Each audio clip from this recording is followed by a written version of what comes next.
Welcome to our online video presentation series of the powerful features in the Outside View product. This is Fred Steffens. I am the Chief Technical Officer for Crystal Point. Today we are talking about host context recognition. When we say host context, we are referring to the host application environment such as TACL or SEF, FUP or SafeCom, OSS, or formatted block mode screens like TEdit or ViewSys. Recent enhancements have given Outside View the capability to recognize when a screen update or command response has occurred, at which time we attempt to recognize the current application context of the host system and initiate events based on the recognized context. For instance, Outside View can vary function key toolbar labels dynamically to correspond with the host context. For instance, users can automatically see one toolbar while in TEdit, but another if in ViewSys.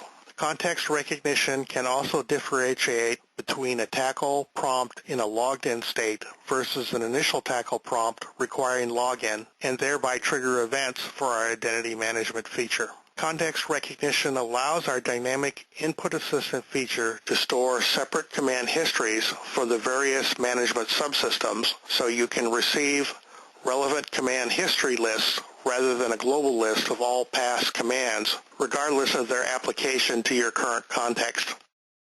In our .NET automation space, a separate event is generated when the host context changes. This makes it easier to write .NET API automation agents for your organization. In conversational mode, Outside View's context recognition logic activates when the emulation becomes idle following painting text to the screen or after receiving a Telnet line mode read specification, which contains the host keyboard read expectations. Context recognition works best if the Telnet line mode protocol option is enabled. By default, this option is enabled. However, you may wish to confirm that setting. If line mode is disabled, your host system must do additional work as it interprets input on a keystroke-by-keystroke basis rather than on a line-by-line basis. Enabling this option allows Outside View to detect when it is talking to the Guardian or OSS operating system personalities on your nonstop system. The simplest example of context recognition is Outside View recognizes the change in context as you manually connect to and log into a TACL command prompt on a nonstop system. Each new context is displayed on the lower status line. If the context has a dynamic toolbar definition associated with it, then the appropriate toolbar is displayed. So let's log into a host and watch the various contexts that are recognized during that process.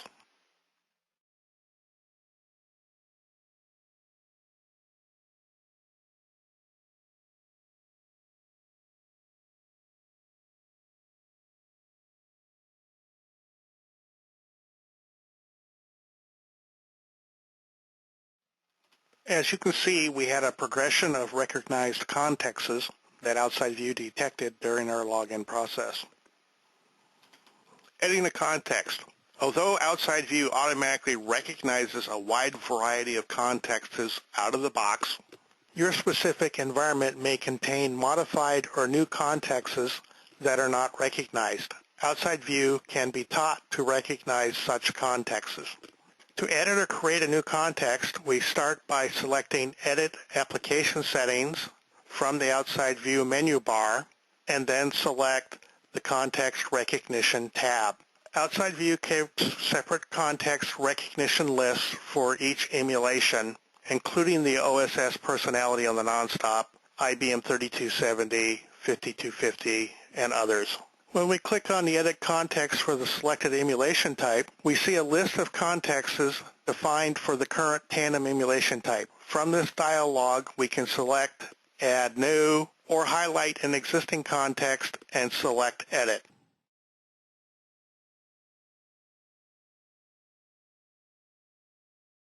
We then get the selected context definition for editing.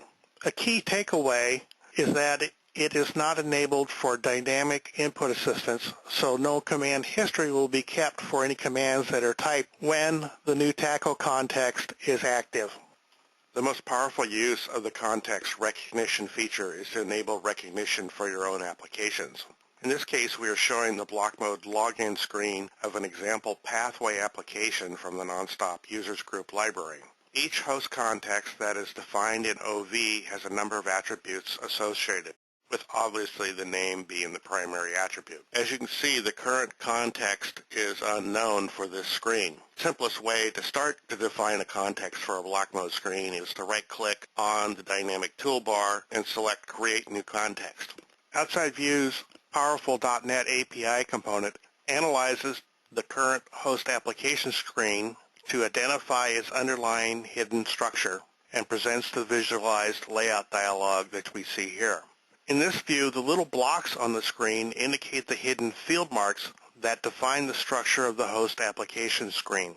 From this structure, Outside View compiles a dynamic list of data and input fields within the screen and lists them on the accompanying tabs.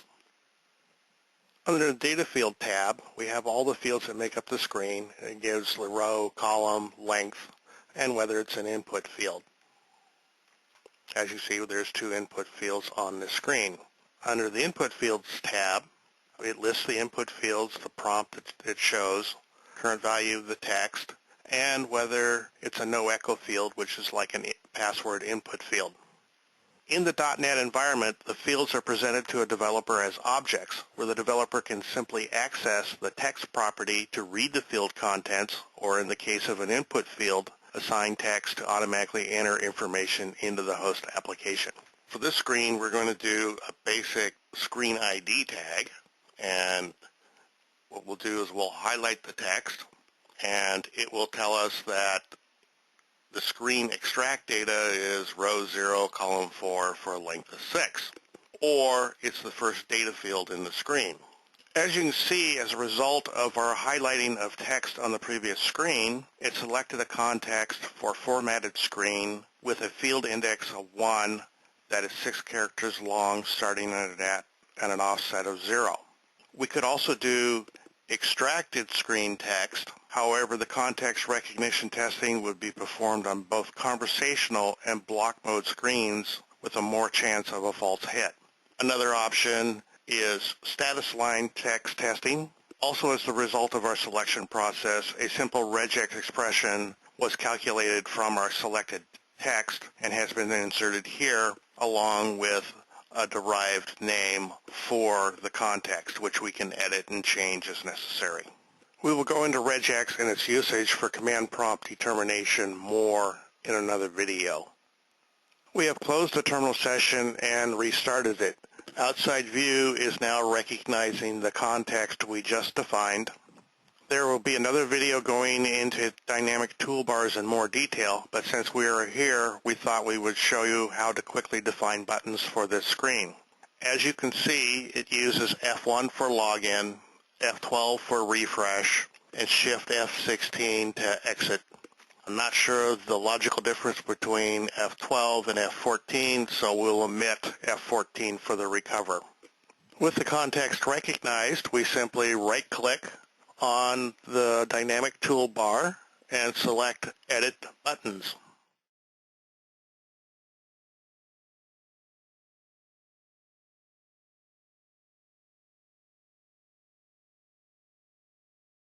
There's our login button.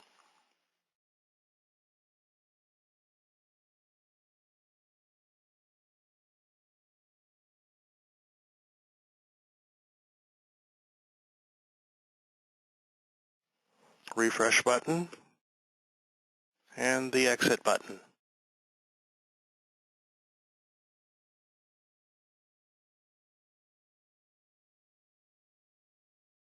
And you click OK, and those definitions are recorded to the file.